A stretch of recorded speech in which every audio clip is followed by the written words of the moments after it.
Students, welcome back in my class. जैसा कि हम लोगों ने अपनी प्रीवियस वीडियो के अंदर कॉलिगेटिव प्रॉपर्टी के 3 पार्ट को डिस्कस किया था, that is depression in freezing point, elevation in boiling point and vapour pressure. तो आज हम लोग उसी से आगे ऑस्मोटिक प्रेशर के बारे में बात करने वाले हैं और साथ ही साथ आज हम लोग बात करेंगे वॉन ऑफ फैक्टर की। लेकिन ऑस्मोटिक प्रेशर को समझने से पहले हम लोग बात करने वाले हैं 2 अदर प्रॉपर्टीज की, that is diffusion and osmosis. क्योंकि जब तक हम लोगों को डिफ्यूजन एंड ऑस्मोसिस क्लियर नहीं होगा, हम लोग ऑस्मोटिक प्रेशर को नहीं समझ पाएंगे। तो सबसे पहले हम लोग बात कर लेते हैं डिफ्यूजन की। तो अगर हम लोग बात करें डिफ्यूजन की, तो डिफ्यूजन को हम लोग एक्सप्लेन कर सकते हैं movement of particle from higher concentration to lower concentration by the help of a permeable membrane is called diffusion. तो यहां पर हम लोग बात कर लेते हैं डिफ्यूजन की।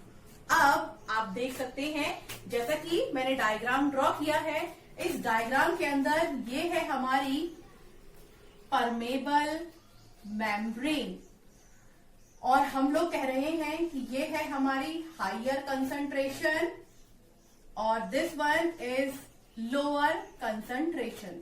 तो जैसा कि हम लोगों ने डेफिनेशन में कहा है, डिफ्यूजन होता है movement of particle from higher concentration to lower concentration. तो हम कह सकते हैं कि हायर कंसंट्रेशन से मूवमेंट हो रहा है लोअर कंसंट्रेशन तक। यहां पर मैं एक बात और ऐड करना चाहूंगी, वो ये कि यहां पर सॉल्यूशन के अंदर दोनों ही पार्टिकल इन्वॉल्व हैं, दैट इज यहां पर सॉल्यूट भी इन्वॉल्व है, दैट इज सॉल्वेंट भी इन्वॉल्व है। हम लोग कह सकते हैं कि यहां पर हायर कंसंट्रेशन से लोअर कंसंट्रेशन में जो मूवमेंट हो रहा है, उस मूवमेंट में सॉल्यूट पार्टिकल्स का movement as well as solvent particle का मूवमेंट दोनों ही पॉसिबल है।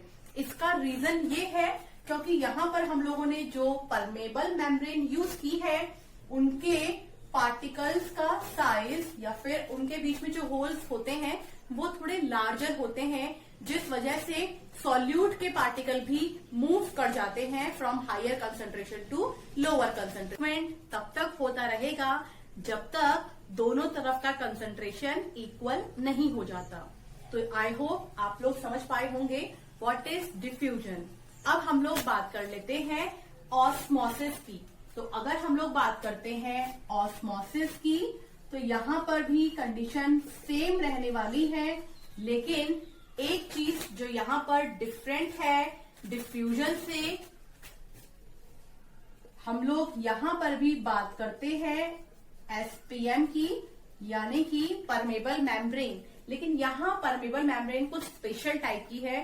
स्पेशल टाइप इसलिए क्योंकि यहां पर मेम्ब्रेन के बीच में जो होल्स हैं, होल्स जो रिस्पॉन्सिबल है मूवमेंट ऑफ सॉल्यूट और solvent from high concentration to lower concentration, उनका साइज बहुत ही छोटा होता है। तो हम कह सकते हैं कि अगर यहां पर हमारी है हायर कंसंट्रेशन एंड यहां पर है हमारी लोअर कंसंट्रेशन, तो हायर कंसंट्रेशन से लोअर कंसंट्रेशन में सॉल्वेंट का मूवमेंट तो इजीली हो पाएगा, लेकिन सॉल्यूट का मूवमेंट इजीली नहीं हो पाएगा। ऐसा इसलिए क्योंकि जनरली सॉल्यूट के पार्टिकल का साइज बड़ा होता है एज कंपेयर टू सॉल्वेंट। तो हम लोग कह सकते हैं कि डिफ्यूजन एंड ऑस्मोसिस में डिफरेंस क्या है कि डिफ्यूजन के अंदर परमेबल मेम्ब्रेन जो होती है, उसमें होल का साइज बड़ा होने की वजह से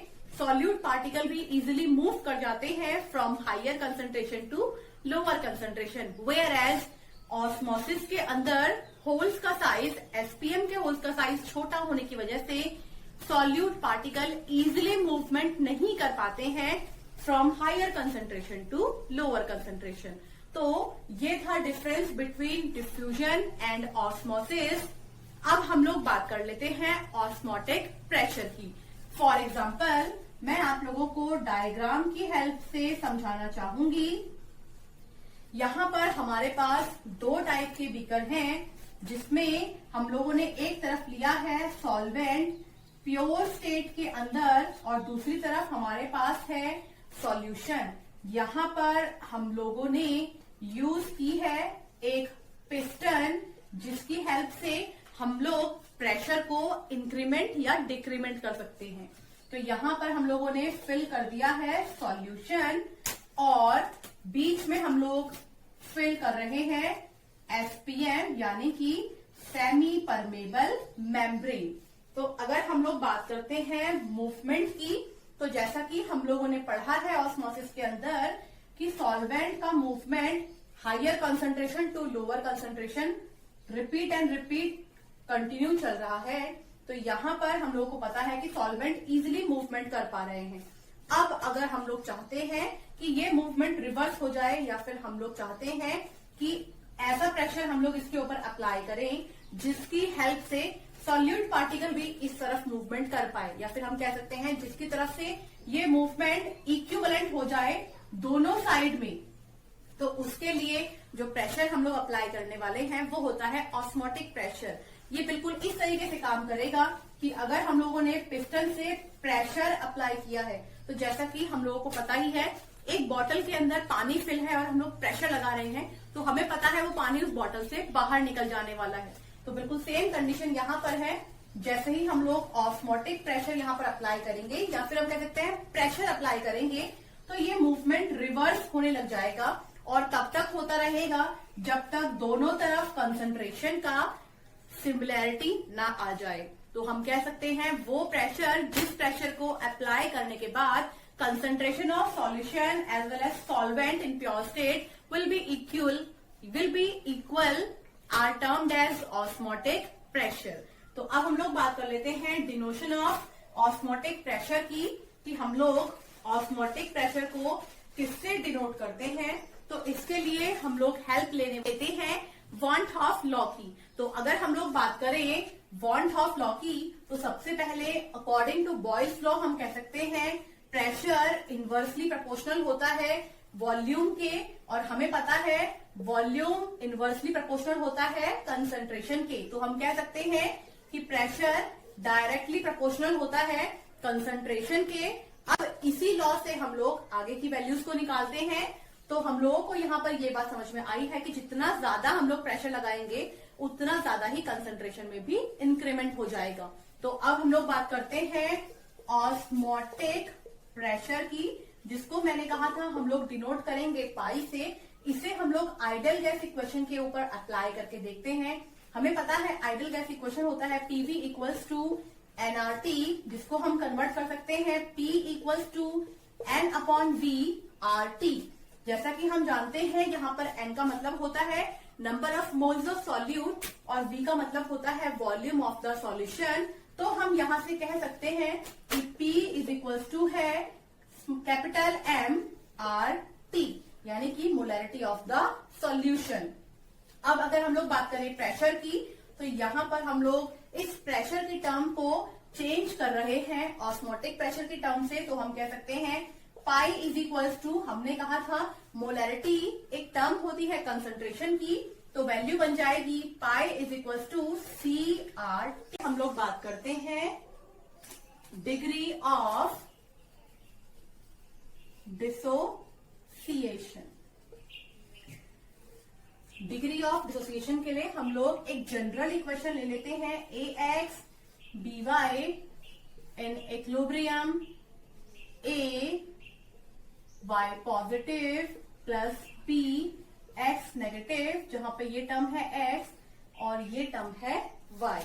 अब हम लोग बात कर लेते हैं डिसोसिएशन की। पहली बात हम लोगों को ये पता होना चाहिए कि डिसोसिएशन हम लोग 1 मोल के लिए लेके चलते हैं। तो हम लोग जब स्टार्टिंग करेंगे तो हम लेके चलेंगे कि let the moles of AXBY molecule is 1 जब रिएक्शन स्टार्ट नहीं हुई है। तो क्योंकि यहाँ पर रिएक्शन स्टार्ट नहीं हुई है तो हम कह सकते हैं रिएक्टेंट कंप्लीट है, जबकि प्रोडक्ट कंप्लीट नहीं है। ये बिल्कुल इतना ही इजी है। कि अगर ये हाथ मेरा रिएक्टेंट साइड है और ये हाथ प्रोडक्ट साइड है, हमने यहाँ पर 100 ग्राम्स शुगर लिया है और रिएक्शन मुझे इस हाथ से शुगर को ट्रांसफर इस हाथ में करना है, और अगर रिएक्शन स्टार्ट नहीं हुआ है तो 100 ग्राम्स एज इट इज इस हाथ में रहेगा और ये हाथ क्योंकि खाली है तो हम बोल देंगे 0, और जैसे ही टाइम स्टार्ट होगा तो ये हाथ से हम लोग ट्रांसफर कर रहे हैं इस हाथ में, तो धीरे धीरे कुछ अमाउंट ऑफ शुगर इस हाथ में इंक्रीमेंट होता जाएगा। लेकिन जब तक रिएक्शन स्टार्ट नहीं हुआ है हम मान के चलेंगे प्रोडक्ट साइड हमारा है 0। अब हम लोग बात करते हैं कि अगर हमारा कुछ टाइम प्रोसीड हो चुका है, रिएक्शन स्टार्ट हो चुकी है, तो according two degree of dissociation हम इसे मान के चलते हैं 1 माइनस अल्फा। अल्फा यहाँ पर वो कंसंट्रेशन को शो कर रहा है जो रिएक्टेंट साइड से कम होने के बाद प्रोडक्ट साइड की तरफ जा रही है, तो हम कह सकते हैं यहाँ पर अल्फा एंड अल्फा। अब एक बात आपको यहाँ पर ध्यान रखनी है, क्योंकि यहाँ मैंने जनरल रिएक्शन ली है तो हम लोग इनको एक्स एंड वाई की टर्म में ले सकते हैं, नहीं ले सकते हैं, क्योंकि हमें पता है कि यहाँ पर एक्स एंड वाई की टर्म 1 है। लेकिन अगर यहाँ इक्वेशन में एक्स एंड वाई के कोई नंबर हम लोगों को दिए गए हैं तो हम उसे इस इक्वेशन में यूज करेंगे, वो हम नेक्स्ट एग्जाम्पल में देखेंगे। तो अब अगर हम लोग बात कर लेते हैं डिग्री ऑफ डिसोसिएशन की, तो उसके अकॉर्डिंग 1 माइनस अल्फा कन्वर्ट हुआ है फ्रैक्शनल पार्ट में, that is alpha for A Y plus 1 and that is alpha for B X minus 1। अब हम लोग बात कर लेते हैं वांट ऑफ फैक्टर की। तो वांट ऑफ फैक्टर यानी कि आई की वैल्यू होती है abnormal molar mass divide by total number of moles, जितने मोल्स हम लोग लेके चले हैं। तो हम कह सकते हैं यहाँ पर आई की वैल्यू इज इक्वल टू है 1 minus alpha plus alpha plus alpha. हम लोगों ने क्या करना है, एबनॉर्मल मोलर मास टोटल जितना हम लोग डिग्री ऑफ डिसोसिएशन में शिफ्ट करा रहे हैं उन सब का एडिशन डिवाइड बाय जितने नंबर ऑफ मोल्स हम लोग स्टार्टिंग में लेके चले थे। तो यहाँ अगर हम लोग बात कर लेते हैं तो ये हो जाएगा हमारे लिए 1। तो यहां से हम लोग निकाल सकते हैं I is equal two plus minus cancel 1 plus का अल्फा। तो ये हमने I की वैल्यू निकाली है फॉर 1 प्लस अल्फा। अब अगर हम लोग बात करते हैं एग्जाम्पल्स की, तो एक एग्जाम्पल लेके चलते हैं। फॉर एग्जाम्पल हम लोगों ने रिएक्शन ली है KCl, हम लोग कन्वर्जन करते हैं KCl का, तो ये सिंपली टूटेगा K positive plus Cl negative में। तो हम लोग कह सकते हैं जब रिएक्शन स्टार्ट नहीं हुई है तो यहाँ टोटल मोल्स हमारे लिए है हम लोगों ने 1, तो ये कन्वर्ट हो जाएंगे 0 एंड 0, क्योंकि अभी रिएक्शन स्टार्ट नहीं हुई है। और जैसे ही रिएक्शन स्टार्ट होगी 1 minus alpha is equal to हो जाएगा अल्फा एंड अल्फा, क्योंकि यहाँ पर नंबर ऑफ मोल्स की कोई वैल्यू नहीं है तो 1 लिया जाएगा, अगर कोई वैल्यू होती तो हम उसको यहाँ पर पुट करते। अब निकाल लेते हैं आई की वैल्यू, तो यहाँ पर आई की वैल्यू हो जाएगी 1 minus alpha plus alpha plus alpha. अब निकाल लेते हैं कि यहाँ पर टोटल नंबर ऑफ मोल्स कितने लेके चले हैं। तो यहाँ अगर आप देख पा रहे हैं तो टोटल नंबर ऑफ मोल्स जो है वो है 1, तो वैल्यू हो जाएगी I equal to 1 plus alpha. ये बात कर ली हम लोग। और एग्जाम्पल हम लोग एग्जाम्पल ले लेते हैं कि 4 FeCN का होल 6, जो कि हमारा एक बहुत अच्छा एग्जाम्पल भी है SPM आर्टिफिशियल SPM का। हम लोग इसके पार्टिकल को डिसॉल्व कर लेते हैं, हमारे पास पार्टिकल बनेंगे 4K पॉजिटिव प्लस FeCN का होल 6 4 नेगेटिव। जितना यहाँ पर चार्ज लिखा है उतना ही पॉजिटिव हमारे पास K रहेंगे, जितना हमने यहाँ पॉजिटिव चार्ज लिया है उसका अपोजिट हम लोग वहां पर नेगेटिव चार्ज लेंगे। अब हम लोग बात करते हैं डिग्री ऑफ डिसोसिएशन की। तो जब रिएक्शन स्टार्ट नहीं हुई है तो हमारे पास रिएक्टेंट है कंप्लीट यानी कि 1 और हमारे पास प्रोडक्ट है 0, क्योंकि रिएक्शन स्टार्ट नहीं हुई है। अब हम लोग बात करते हैं एक सर्टेन टाइम पर जब हम लोगों ने रिएक्शन को स्टार्ट कर दिया है तो यहाँ से कुछ अमाउंट डिक्रीज होगा और दूसरी तरफ पर इंक्रीमेंट होगा। जैसा कि मैंने आप लोगों को वीडियो की स्टार्टिंग में बताया था कि जितना पार्टिकल हम लोग ले रहे हैं उतना हमें इसके नंबर के आगे मोल्स यूज करने हैं। जैसे कि आप लोग देख पा रहे हैं यहाँ पर K के आगे लिखा है 4, तो हम लोग अल्फा की वैल्यू लेंगे 4, और क्योंकि यहाँ पर कुछ नहीं लिखा है तो हम लोग इसको लेके चलेंगे 1। अब हम लोग बात कर लेते हैं वांट ऑफ फैक्टर की, दैट इज आई। तो आई की value total addition due to the dissociation divide by number of initial moles. तो ये ले लेते हैं 1 minus alpha plus 4 alpha plus alpha divide by initial moles हम लोग लेके चले हैं 1। तो हम लोग कह सकते हैं अल्फा से अल्फा कैंसिल आउट करने के बाद I is equal to 1 plus 4 alpha, जो कि हमारी वैल्यू आ जाती है आई की, I is equal to 1 plus 4 alpha.